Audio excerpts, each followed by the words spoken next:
Mimikyu is an incredibly captivating Pokemon. You can see that extreme amounts of care went into every single aspect of it, from the design to the lore. I mean, think about it. For the 20th anniversary of Pokemon, a new Pokemon was introduced in the haunting image of the franchise's mascot. It's intense, yet mysterious. And the really cool thing about Mimikyu is how brilliantly it was executed. It's really just a Halloween bedsheet ghost, but everything else behind it really makes it stand out as an icon of Pokemon almost immediately. That's become a mascot, or at least incredibly recognizable and popular in its own right, and kind of that's what Mimikyu wants. So we know that it wants to be loved. It desires for attention because that's why it's dressing up as Pikachu, but other than that, we don't really know anything else about Mimikyu. We don't even know what it really is. What's under the sheet still remains a mystery that has sparked a lot of controversy as well as debate, but I think we're actually going to get a little closer to solving that mystery today with some recent information that has come to light. Now, really quickly, before we get into that, I do want to remind you guys, if you end up enjoying the video, don't forget to leave a like and share it with your friends. Also, comment down below. I want to hear your thoughts as to what is going on with Mimikyu. So, back into it, a little bit of the mystery is already started off by just the Pokedex entry for Mimikyu. Now, it doesn't really build the grand story that we end up with trying to figure out what's under the cloth, but it is really interesting. At the same time, it's also standard ghost fare of lethality and dangerous things in Pokemon. A gust of wind revealed what hides under this Pokemon's rag to a passing trainer who went home and died painfully that very night. They couldn't have just gone home and died, they also had to die painfully that very night. So it looks like the creepy Pokedex entries for Pokemon Ultra Sun, Ultra Moon are keeping up with the spookiness in the 7th generation. That's kind of it. Its actual appearance is unknown. A scholar who saw what was under the rag was overwhelmed by terror and died from the shock. It's a lonely Pokemon, and it tries to get closer to people and other Pokemon by disguising itself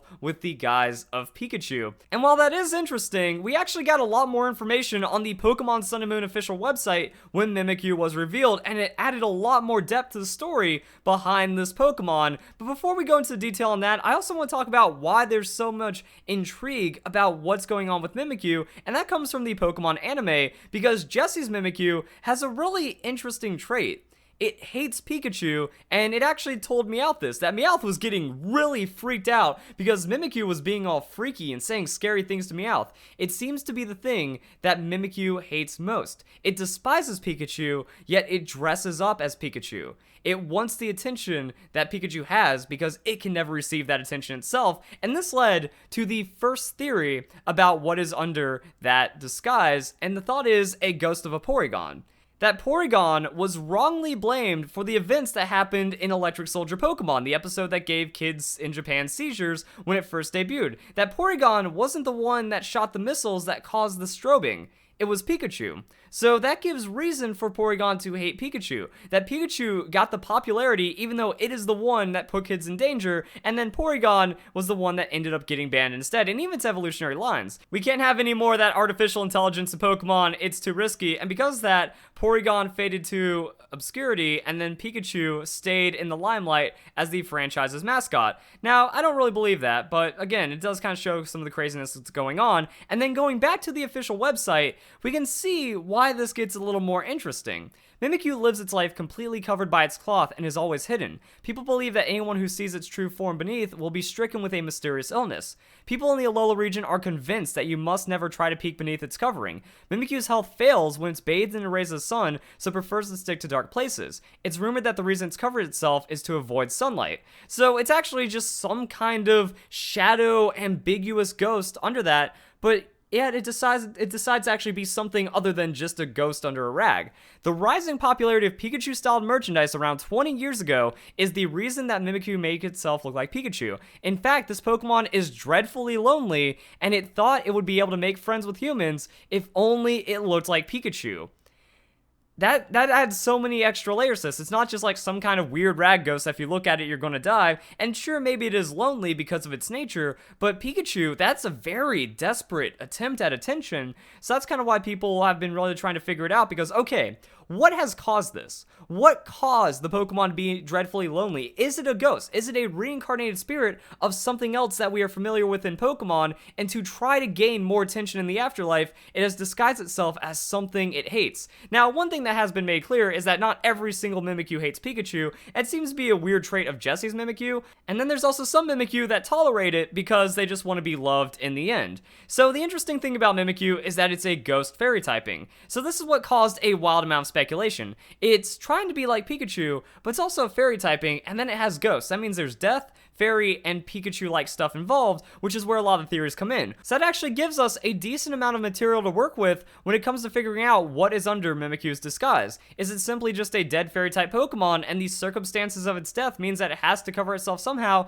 and the form that Mimikyu takes on just kind of works for everyone involved? It's a good disguise, it's a good guise, and also it does kind of give it a bit more attention along the way. Or is it simply a spited Pikachu clone that is also passed on? There's a lot of electric rodents that are similar to Pikachu, but never quite got the popularity. Now, the obvious frontrunner for this seems to be Dedenne, because it's both a fairy and a Pikachu-like Pokemon, so it got a second chance, reincarnated as a ghost-type Pokemon, and decides that instead of being what it is, it's just going to get the love that Pikachu gets in the end. However, new evidence, as well as some old theorizing, makes it look like that Mimikyu could actually be Clefairy.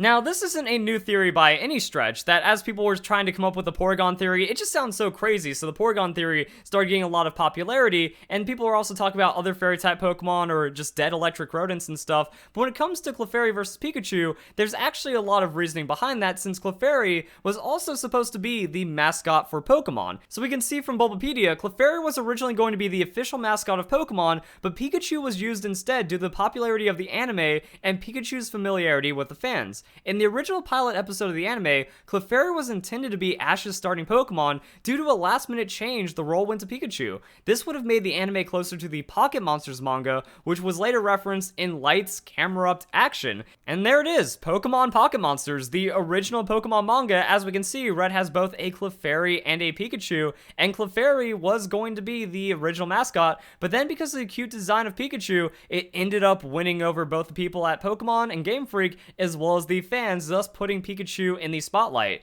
And the cool thing about Light's Camera Up Action is there it is. That's actually a representation of the Pocket Monsters manga, but also does kind of call back to that history of Pokemon, that original aspect that Clefairy did have a chance at the spotlight, which does add a bit more to it potentially being a Mimikyu if it does desire the fame that Pikachu has so much. But the new information comes from a recent interview that had all kinds of crazy revolutions inside of it. Pikachu originally had a second evolution called Gorochu with large fangs and 2 horns. So this is an interview with the designer of Pikachu, as well as Ken Sugimori, who is also a very famous Pokemon designer. So Nishida is the girl that ended up making Pikachu because, in Ken Sugimori's own words, at the time, we only had 3 designers, and I was the main one in charge of Pokemon designs. However, I'm male. I designed with a boy's heart to make the likes of Mewtwo, Gyarados, Snorlax, Lapras, and other tough-looking monsters. Tough-looking Pokemon designs was all I could think of, so the thought of cute monsters didn't even cross my mind. So that's when we got help from the female designer Nishida, who was tasked with designing Pikachu.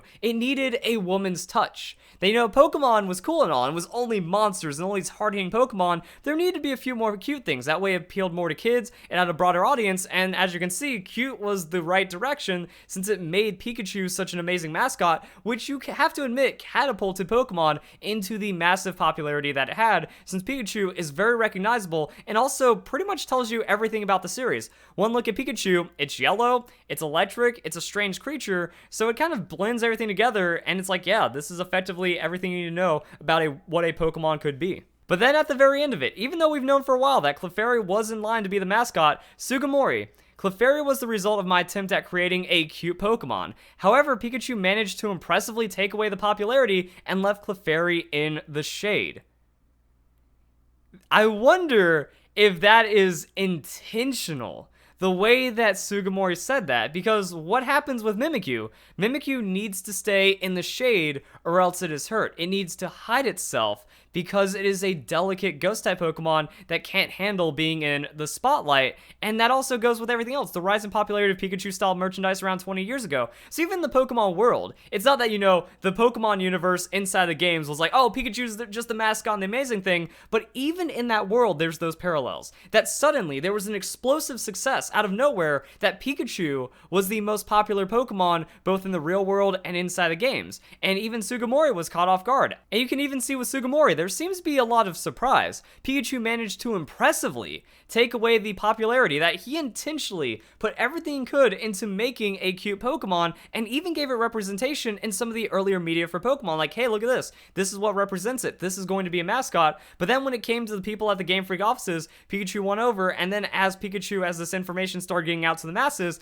Pikachu was just more popular, and that kind of put Clefairy under. So the fairy typing, the similarities to Pikachu, and then this recent discovery really makes it seem like the most likely candidate for what Mimikyu is a Clefairy. Because if you break down some of the other things, you know, there's holes here and there, that not every electric rodent is actually a fairy typing that could transition that way. Not every fairy Pokemon has a reason to become Mimikyu. But when it comes to Clefairy, even the designer seems to have dropped in hints as to what has made Mimikyu what it is, and what that means for the past with Pikachu and Clefairy. Oh, and did I mention, the designer for Mimikyu is Ken Sugimori.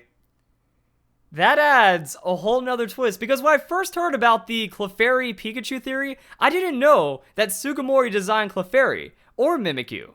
But then as I did a little bit more research, I'm like, oh, that's really interesting. So that adds another layer to it. And that's kind of why I want to know what you guys think, that all of this is awesome. And like I said earlier, I want to know you guys' thoughts about this. Were you a believer of the Clefairy Pikachu theory? Did you know that Clefairy was supposed to be the mascot? It was designed by Sugimori, and maybe that's why Sugimori also took so much power with Mimikyu. There was a lot of care. Is that why there was so much intensity with Mimikyu? That Ken Sugimori sat down, he took all of his emotions from his attempt at a cute Pokemon not becoming the representation, and then put it into Mimikyu right there. Because that seems to be what the interview shows. Maybe you're not convinced, but I find this pretty awesome right now. So if you guys enjoy the video, hope you all have a nice day. Thank you very much for watching.